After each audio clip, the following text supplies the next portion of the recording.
¿Qué tal, amigos y amigas? Sean todos bienvenidos a una nueva edición de su podcast O Judicial. Les saluda su amigo y servidor Joel Omar González, y en esta ocasión abordaremos un tema muy pero muy importante, el juicio de sucesión, y para ello vamos a conversar con el juez tercero del Circuito Civil del Primer Distrito Judicial de Panamá, Nelson Erín Riquelme Quintero. Juez, bienvenido a O Judicial. Gracias por aceptar esta invitación para aclarar nuestras dudas, juez. Muchas gracias, Joel. Saludos a los radioescuchas de Nacional FM y a las personas que nos ven a través de las redes sociales del órgano judicial. Juez, entremos rápidamente en materia porque queremos conocer de manera sencilla qué es un juicio de sucesión. Muy bien, Joel, un juicio de sucesión es el proceso a través del cual se transmiten los bienes dejados por una persona a los que son llamados a heredar por testamento que esa persona haya elaborado o por deferencia de la ley en ausencia de un testamento. Importante, juez, estos juicios de sucesión, ¿ustedes lo ven mucho en su despacho? Sí, es correcto. Los juicios de sucesión representan aproximadamente el 42% del volumen total que conocemos a nivel de circuito por cuantías superiores a 10.000, y además conocemos los juicios de sucesiones especiales de funcionarios fallecidos con relación a sus prestaciones laborales. De este porcentaje, que es el 42% aproximadamente, la mayoría corresponden a sucesiones intestadas, es decir, donde no hay testamento. En segundo lugar están las sucesiones especiales, es decir, de funcionarios fallecidos.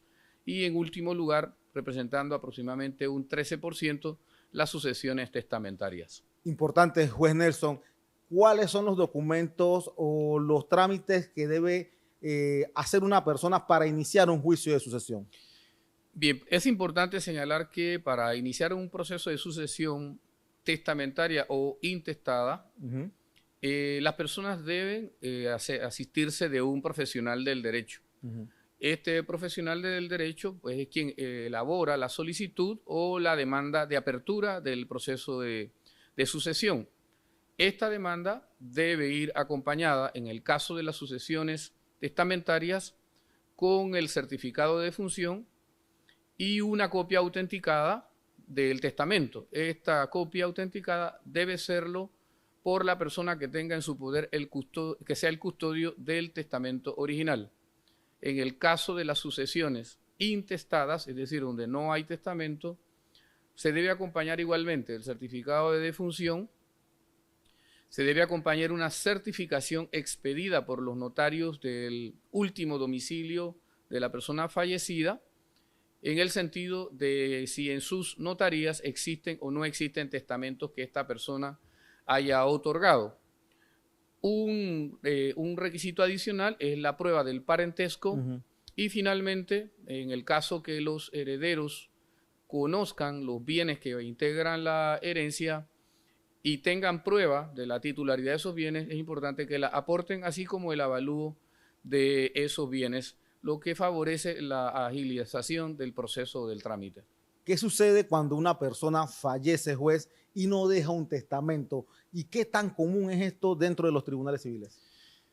Cuando una persona fallece sin haber dejado testamento, lo que sucede es que se abre el proceso de sucesión intestada, en que los herederos son determinados en función de un orden que establece la ley, ¿verdad? Este orden en que la ley suple la voluntad del fallecido, que no la expresó en un testamento, ¿verdad? Actualmente, como te mencionaba hace algunos minutos, son aproximadamente la mitad del total de procesos de sucesiones que nosotros conocemos, el 53% aproximadamente. Importante, ¿quiénes tienen derecho a heredar según la ley, según lo estipulado en el código? Bien, el Código Civil es el que establece digamos, el orden en que se heredan.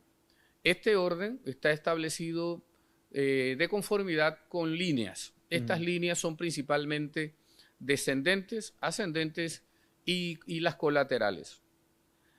La primera línea de herencias es la descendencia, es decir, heredan en primer lugar los hijos.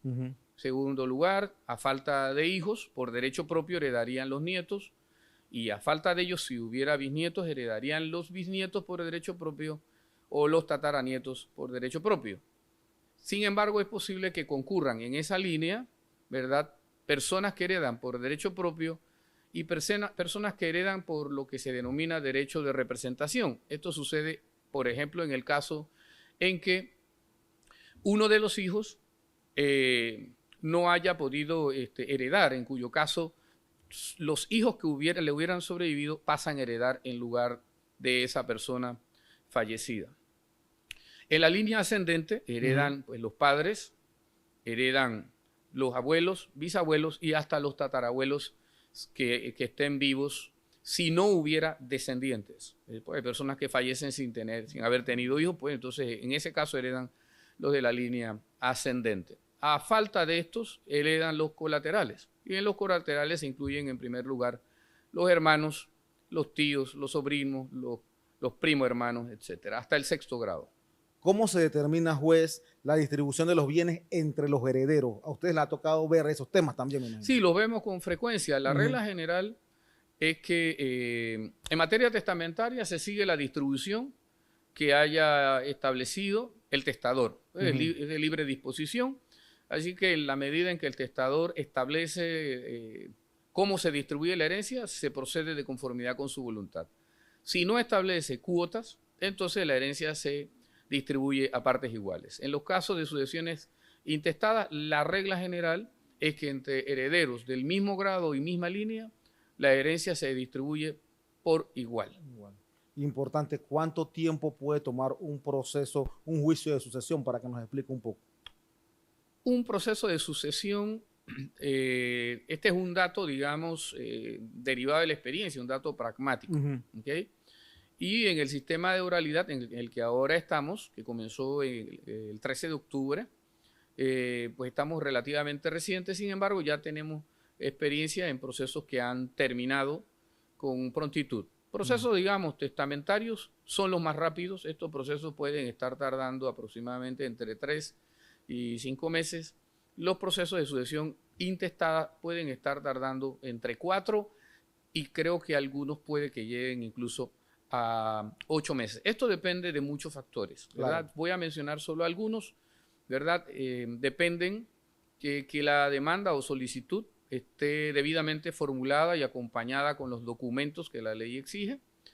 Depende muchísimo de la diligencia de los abogados que gestionan o tramitan estos procesos, especialmente lo concerniente a la publicación de dictos emplazatorios, a la designación de perito evaluador y de testigos actuarios, a la presentación oportuna y correcta de los inventarios y por supuesto a los tiempos normales del proceso que tienen que ver con la notificación de las resoluciones judiciales. También importante que en algunos casos se presentan, digamos, recursos o incidentes que pueden dilatar un poco los procesos, pero en términos generales estos procesos son rápidos, son de jurisdicción no voluntaria. Importante que son rápidos estos procesos. También otra pregunta que nos hacen bastante a través de nuestras redes sociales: ¿cuáles son los errores más comunes que cometen las personas al momento de ir a presentar un juicio de sucesión? Los errores más comunes que nosotros estamos observando tienen que ver con una demanda que carece de algunos datos que la ley exige, o con una prueba incompleta o deficiente, con esos dos elementos. Son factores que corresponden principalmente, digamos, pues a la actividad profesional de los abogados. Importante, es una pregunta que siempre, como la que acabo de mencionar, nos hacen por redes sociales. ¿Es obligatorio contar con un profesional del derecho para ir a un juicio de sucesión? Para los procesos de sucesión testada o intestada que se tramitan en la jurisdicción civil, es indispensable contar con la representación de un abogado. Sin embargo, nosotros conocemos también lo que denominamos sucesiones especiales. Tienen que ver con la Ley 10 de 1998, que corresponden al reclamo de prestaciones laborales adeudadas a funcionarios fallecidos. Este procedimiento de reclamo no requiere ser solicitado pues, a través de un profesional del derecho, lo puede hacer por intervención directa a la persona interesada. Otra pregunta bien importante: ¿qué ocurre con las deudas del fallecido? ¿Quién debe asumirlas? Nos han hecho esa pregunta. En cuanto a las deudas de la persona fallecida, hay un principio o una presunción básica, y es que quien reclama la herencia lo hace bajo la figura del beneficio de inventario. Beneficio de inventario significa que yo quiero heredar lo que quede después de pagar las deudas, si hay deudas que se reconozcan en el pasivo, es decir, en el inventario de la sucesión. Así que la regla es que las deudas del fallecido se pagan con cargo a la masa herencial, no con el patrimonio de los herederos. Esa es la regla general. Importante, juez. ¿Qué tan importante es dejar un testamento en vida? ¿Qué tanto ayuda esto a los juicios de sucesión? Muy bien. La importancia y la conveniencia, además, de elaborar un testamento radica en varios aspectos. De esos aspectos, debo mencionar que, como, digamos, cada uno goza en principio de la libre disposición de sus bienes, al disponer de ellos para cuando uno fallece, uno está ejerciendo un control sobre el destino de su patrimonio. Ese control favorece que el patrimonio se mantenga dentro de la estructura familiar, que es la regla general, que el patrimonio, pues el propietario o la propietaria quiera que se mantenga dentro de su familia. La elaboración del testamento también favorece, digamos, o reduce en la mayoría de los casos las disputas que pueden darse entre los parientes del fallecido, porque pues allí se define una voluntad que los familiares pues tienen que simplemente respetarla.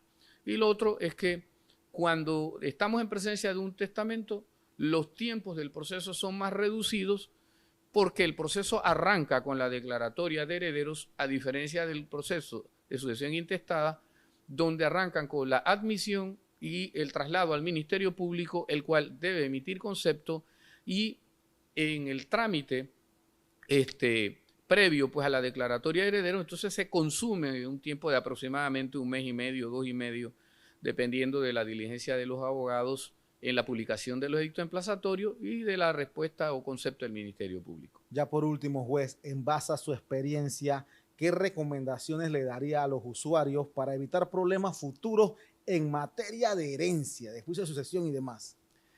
Bueno, creo que ya de las palabras que te he expresado se desprende claramente que una recomendación sería pues que elaboren un testamento. Es la elaboración de un testamento, la elaboración oportuna de un testamento, y en ese sentido me refiero que, bueno, debemos hacerlo cuando nuestras capacidades mentales son plenas, ¿verdad? Y en cuanto al tipo de testamento, la recomendación sería la de la elaboración de testamentos abiertos, porque estos no requieren ningún trámite adicional para efecto de que el juez proceda a declarar abierta la sucesión. No requieren protocolización ni otros trámites de perfeccionamiento. También yo recomendaría cerciorarse de que el estatus de los bienes que van a integrar la herencia sea uno en que la documentación esté completa y que haya los pagisalvos que correspondan a esos bienes, de modo que los herederos no enfrenten dificultades con relación a la imperfección de los títulos o, por ejemplo, al estatus, digamos, fiscal, ¿verdad? O del correspondiente al pago de cuotas o similares al momento en que piden la herencia.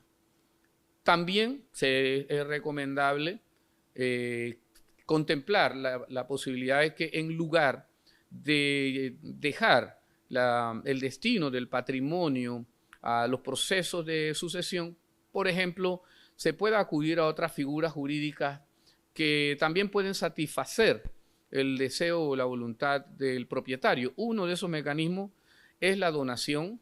La donación, pues, un acto entre vivos en que el propietario, cuando se trata de bienes inmuebles, puede reservarse el derecho de uso, habitación y usufructo vitalicio, de manera que puede habitar, en el caso de una casa, puede quedarse a habitarla y de hecho puede también asegurarse el cobro de rentas de ese inmueble, Y una vez fallece, pues los herederos, para efecto de que el registro público levante, digamos, estos gravámenes, con un certificado de defunción se procede y de ese modo no se pasa por el juicio de sucesión. También hay otras figuras un poco más, digamos, sofisticadas, como son las fundaciones de interés privado. Queremos agradecer al juez Nelson por aceptar la invitación y aclarar nuestras dudas. Muchas gracias, juez, por acompañarnos en O Judicial. Gracias a ti, Joel, gracias a ustedes y siempre a la orden. Gracias, juez. Los invitamos a que sigan conectados a través de nuestras redes sociales, @ojudicialpanamá, y nos sigan también en nuestra página web www.organojudicial.gov.pa para que estén informados de nuestros día a día, comunicados y eventos. Se despide de ustedes su amigo y servidor Joel Omar González. Hasta la próxima a través de O Judicial.